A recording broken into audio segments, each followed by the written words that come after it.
Welcome to your Module 6 of the Energized Leader Accelerator program. I hope you are very excited and that you can't wait to find out what's in this module.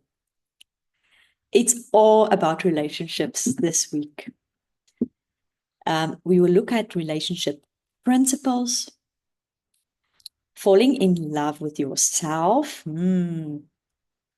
evaluating relationships in your life, connection, boundaries, a social support network, a principle for life. I wonder what that could be.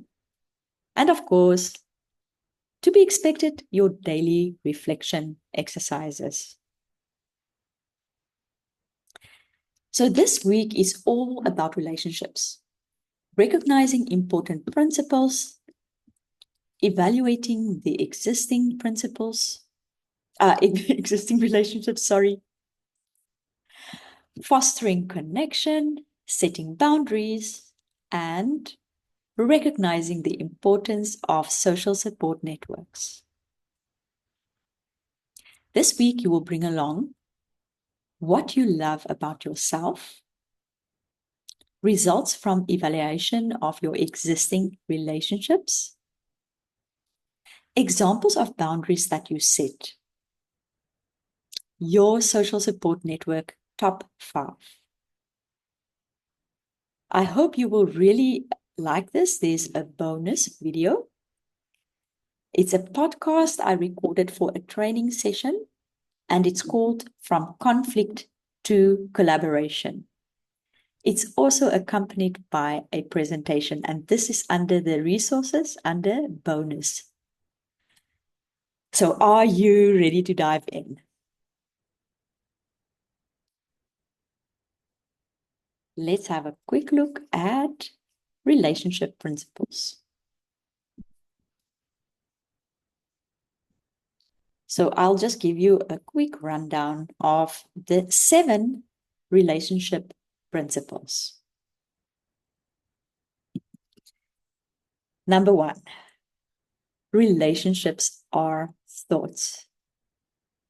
I know you won't want to believe me, but have a closer look and you will see that that is absolutely true. What a lovely perspective to look at relationships with. We talk about manuals, especially those kind of manuals that we're walking along with and expect other people to do. We have a whole list in the back of our mind and no one knows what that manual is, but you get really, really upset and triggered if people are not conforming to your manual. Then at number 3, we look at unconditional love, and attraction is a choice. I hope this already piques your interest. We talk about lovability, boundaries. By the way, we will dive into that a bit deeper later in the module. Allowing adults to do and be, and your relationship with yourself. I especially found number 1, thoughts are relationships, or relationships are thoughts, and number 6, life-changing, about letting adults be and do. For me, it means that I can choose how I think about someone and therefore the relationship. Number 6, I keep repeating to myself if I'm triggered by some of my friends, which happens quite often. Let's move to the next exercise.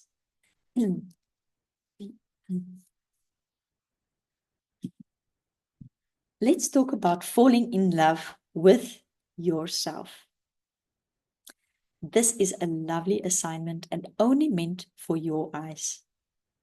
Please bring along what you would love to share about what you love about yourself for our group coaching call. evaluating the relationships in your life. A framework for alignment and energy. We are always regularly navigating complex interpersonal dynamics, whether with your teams, your clients, your peers, or other stakeholders. The relationships you foster can be a tremendous source of support and growth, or they can become a drain on your time and energy. I just would like you to think back of the net gain, net drain exercise in one of our previous modules. So this is exactly where this comes in. The goal of this exercise is to help you evaluate your current relationships by assessing whether they align with your values and purpose, and whether they are contributing to your overall well-being or not. Once you have a clearer sense of which relationships are supportive and which may need to be reconsidered, you'll be better equipped to focus on those that align with your goals and energy levels. I know it's a daunting task, but it has to be done. Please bring along your results from evaluation of your existing relationships to our group coaching call. Let's have a closer look at connection.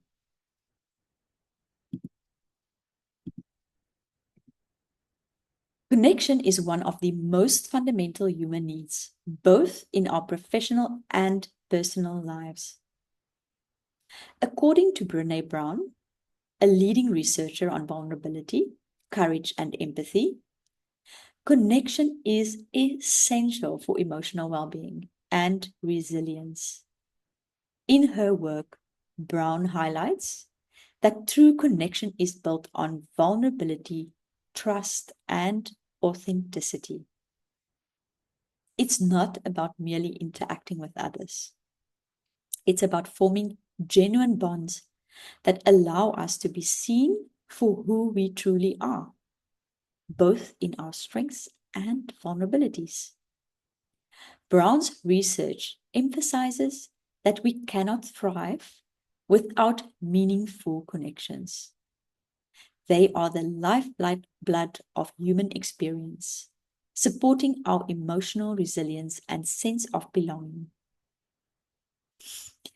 In the high-pressure, detail-oriented world that we are living in, connection may often take a backseat to productivity and task completion.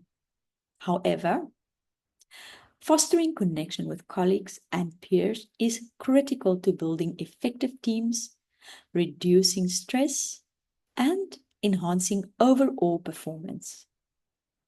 In your personal life, nurturing meaningful relationships provides support, joy, and a deeper sense of fulfillment, contributing to a healthier, happier existence.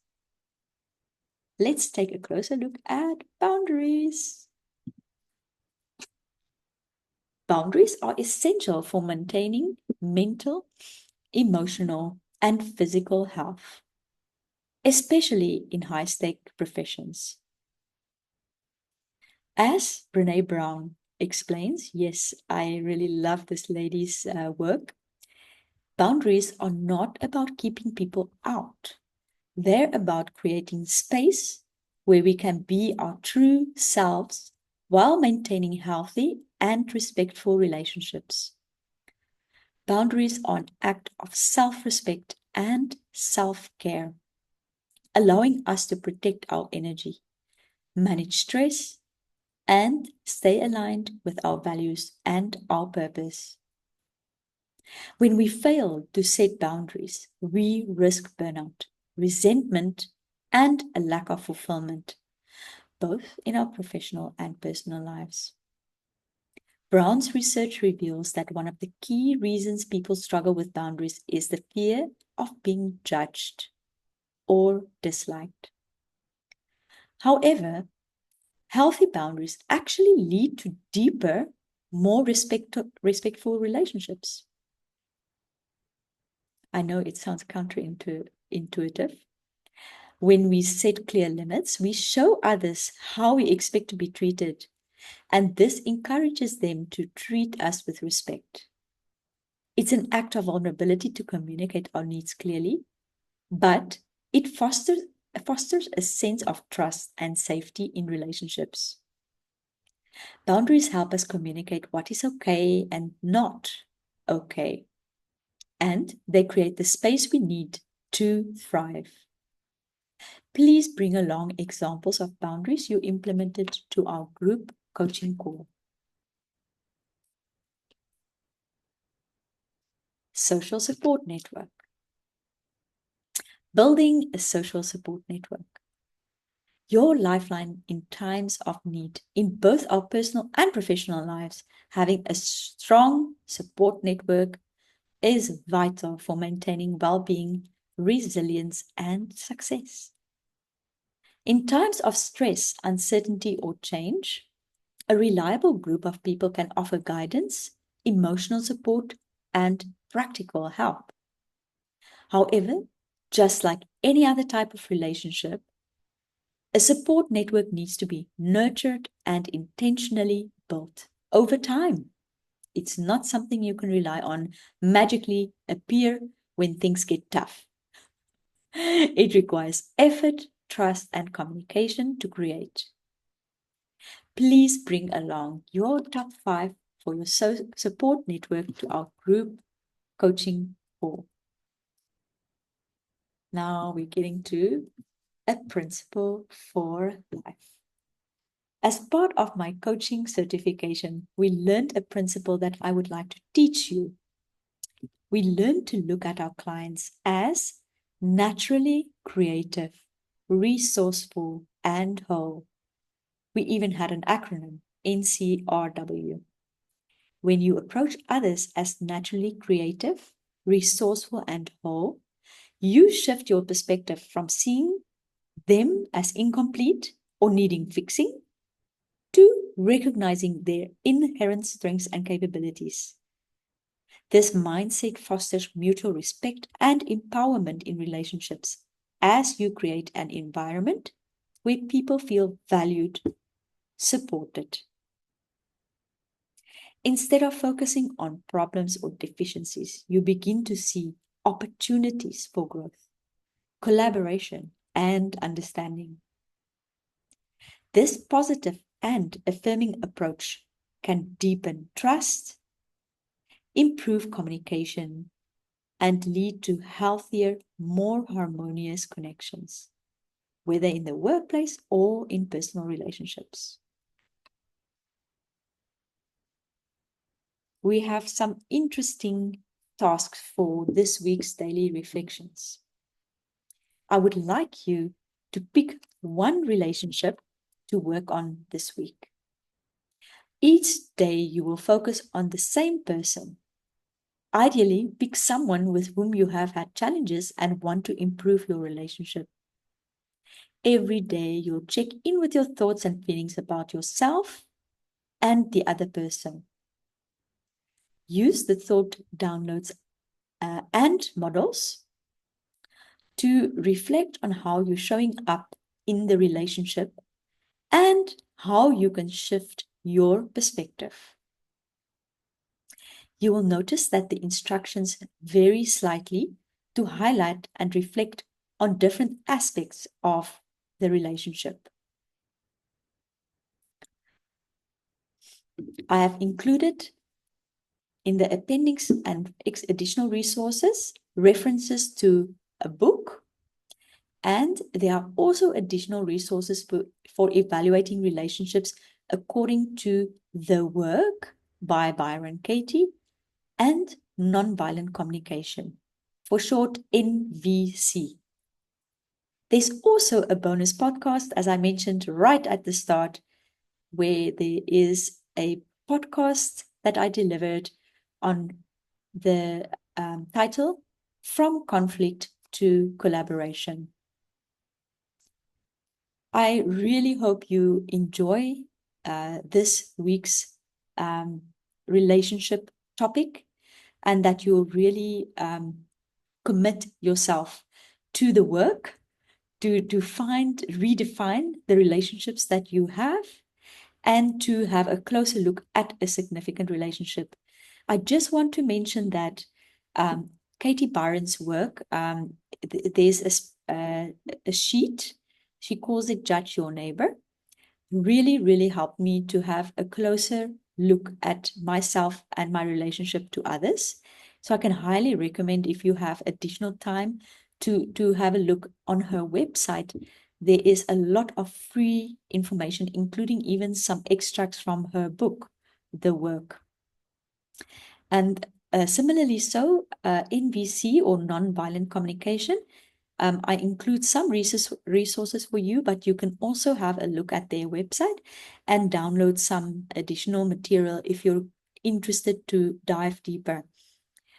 With NVC, I also use their simplified version to identify the needs that I experienced, or to identify what needs I were experiencing in a particular situation, the feelings associated with that, and then you also apply that to the person in that relationship or in that situation to see what is their needs and their feelings. So yeah, I leave you with that on that high note, and I look forward to see you at our group coaching call. I hope you have a lot of fun.